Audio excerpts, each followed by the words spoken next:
Journey with me to a time before the pyramids, to the cradle of Egyptian civilization along the life-giving Nile. Welcome to Predynastic Egypt, where the seeds of one of history's greatest empires were sown.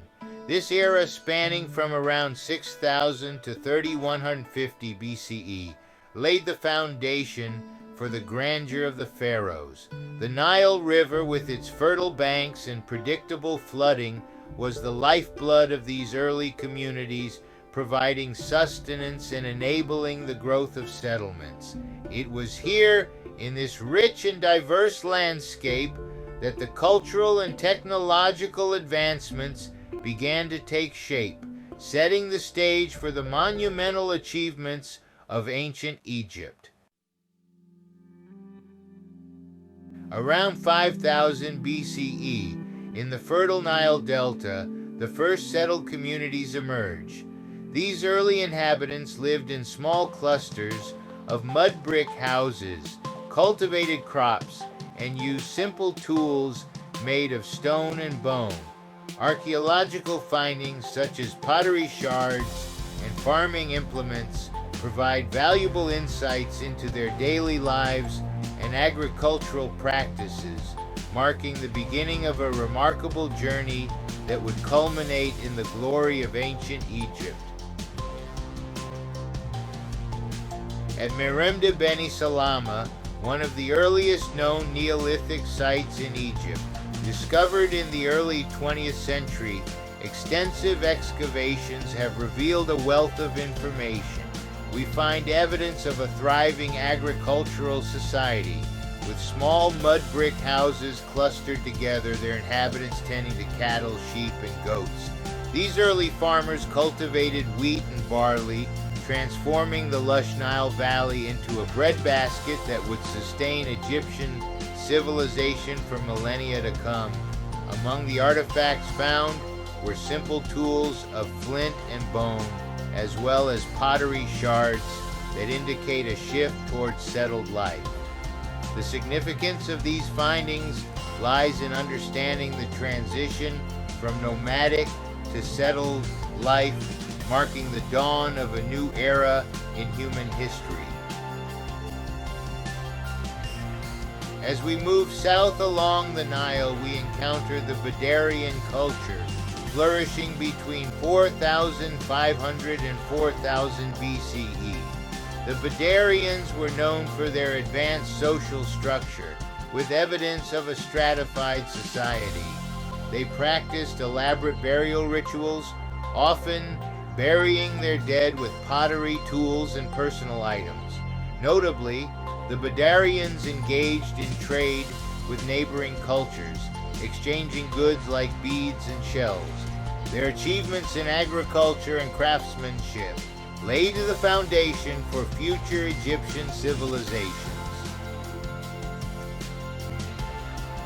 These people were not just farmers, but skilled craftsmen as well. Imagine the deft hands of a Badarian potter, carefully shaping and burnishing the distinctive black-topped red pottery that has become a hallmark of this culture. These pots were not merely utilitarian, but held significant cultural value, often used in rituals and as grave goods. These artisans also worked with copper, producing some of the earliest metal objects in Egypt, small beads and pins. These items were not just decorative, but also held religious significance, possibly used in ceremonies or as amulets to protect the wearer. The Badarian burials offer us a window into their complex beliefs about the afterlife. Graves were meticulously prepared, reflecting a deep respect for the deceased and a belief in life beyond death. Picture a grave site where the deceased is carefully positioned, surrounded by finely crafted pottery, jewelry, and even food offerings. These items were believed to provide for the dead in the afterlife, ensuring their comfort and sustenance.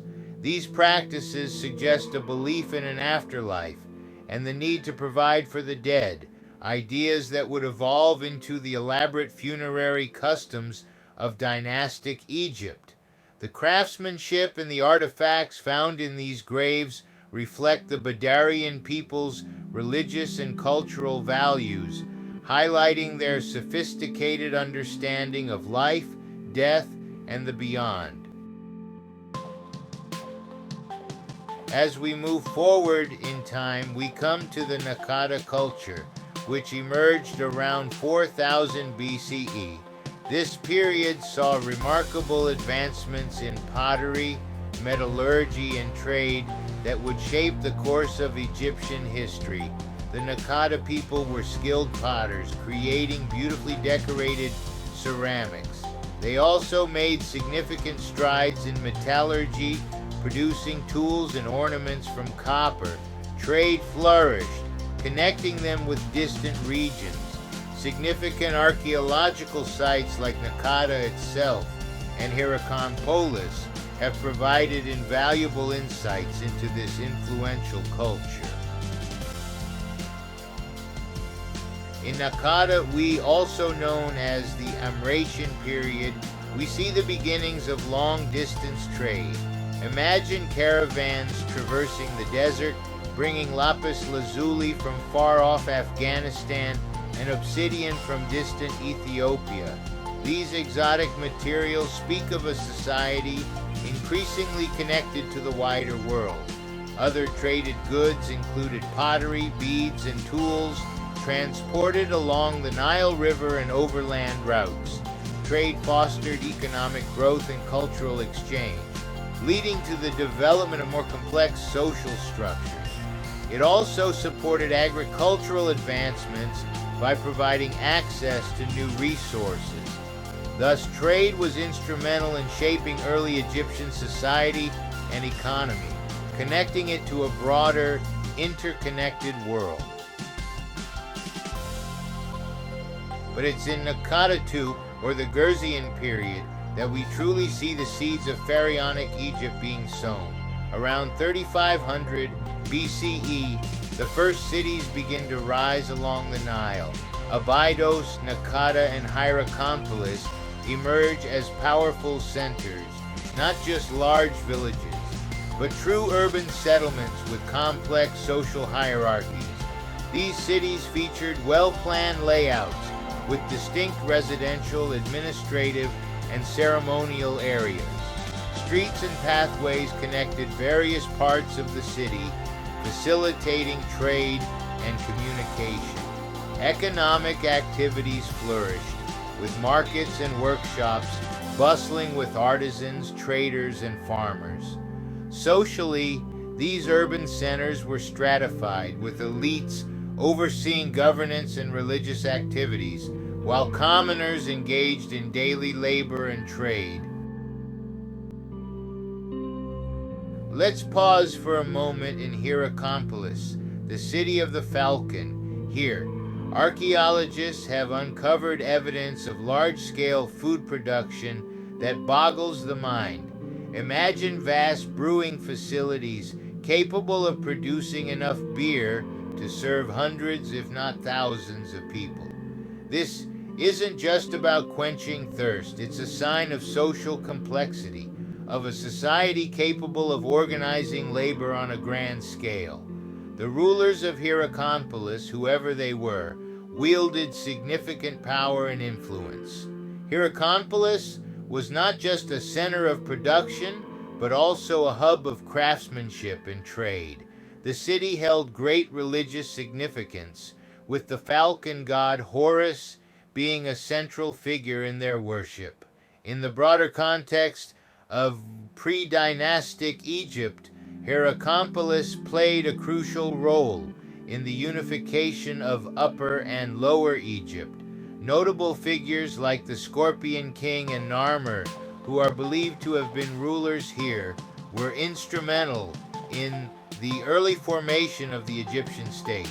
Significant events such as the early battles for unification and the establishment of early dynastic rule are etched in the artifacts and inscriptions found here. Today, archaeologists continue to uncover the secrets of Hierakonpolis, shedding light on its pivotal role in ancient Egyptian history. As we approach 3000 BCE, we witness one of the most significant developments in human history, the emergence of writing. The earliest hieroglyphs appear initially as short labels and captions on pottery and pallets. These simple signs, often denoting quantities or identifying the contents of storage jars, would soon blossom into the rich written tradition that allows us to peer into the minds of the ancient Egyptians. Imagine the scribe carefully etching these symbols, unaware that he was participating in a revolution that would change the course of human history. Early inscriptions like the Narmer palette and the scorpion mace head provide invaluable insights into the political and religious life of early Egypt.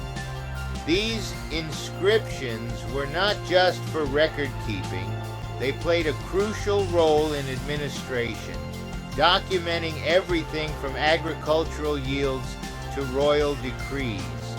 The development of writing systems like hieroglyphs allowed for the recording of history, ensuring that the achievements and stories of ancient Egypt would endure through the ages.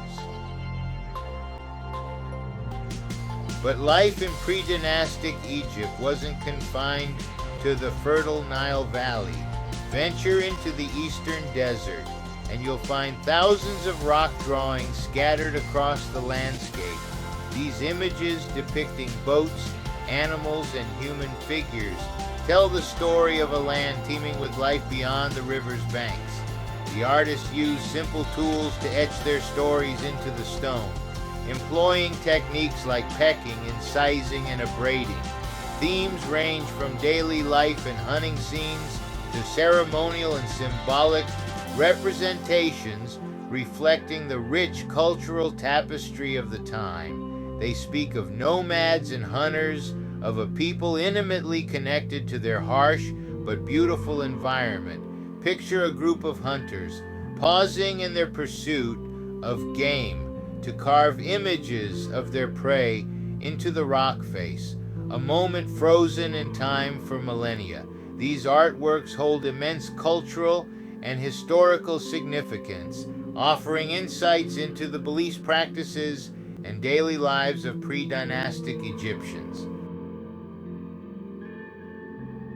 As our journey through pre-dynastic Egypt comes to a close, we stand on the cusp of a new era.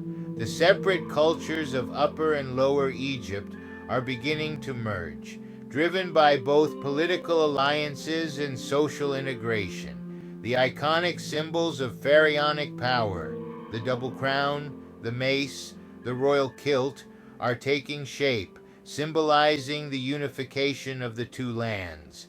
In the Naqada III period, we see the first evidence of a unified state emerging, marked by significant political and social changes. Key figures like King Narmer played a pivotal role, with events such as the Narmer palette depicting the conquest and unification of Upper and Lower Egypt. This period set the stage for the dramatic unification of Egypt under the first pharaohs, establishing a centralized state that would endure for millennia.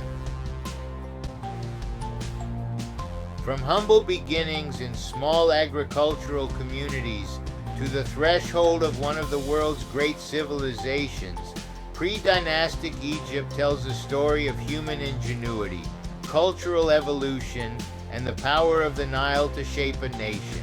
It's a testament to the enduring human spirit and our capacity for innovation and adaptation. As we marvel at the later achievements of the pharaohs, let us not forget the millennia of development that made them possible. The legacy of pre-dynastic Egypt lives on, not just in the artifacts we unearth, but in the very foundations of Egyptian civilization. The agricultural practices, the religious beliefs, the social structures, and the artistic traditions that would define ancient Egypt all have their roots in this formative period. The art and architecture of pre-dynastic Egypt laid the groundwork for the grandeur of later periods. Their early governance systems evolved into the complex bureaucracy of the pharaohs. As we stand at the dawn of Egyptian history, we can almost hear the echoes of those ancient people, their hopes and dreams, their struggles and triumphs, resonating through the ages. As we conclude our journey through Predynastic Egypt, we reflect on the significance of this era. From the formation of early settlements along the Nile to the development of complex societies, this period laid the foundation for the grandeur of ancient Egypt. Understanding Predynastic Egypt is crucial for comprehending the evolution of pharaonic civilization and its lasting impact on history. Follow Adventure Seeker's Paradise for more incredible journeys through time and culture as we continue to unveil the hidden wonders of our world.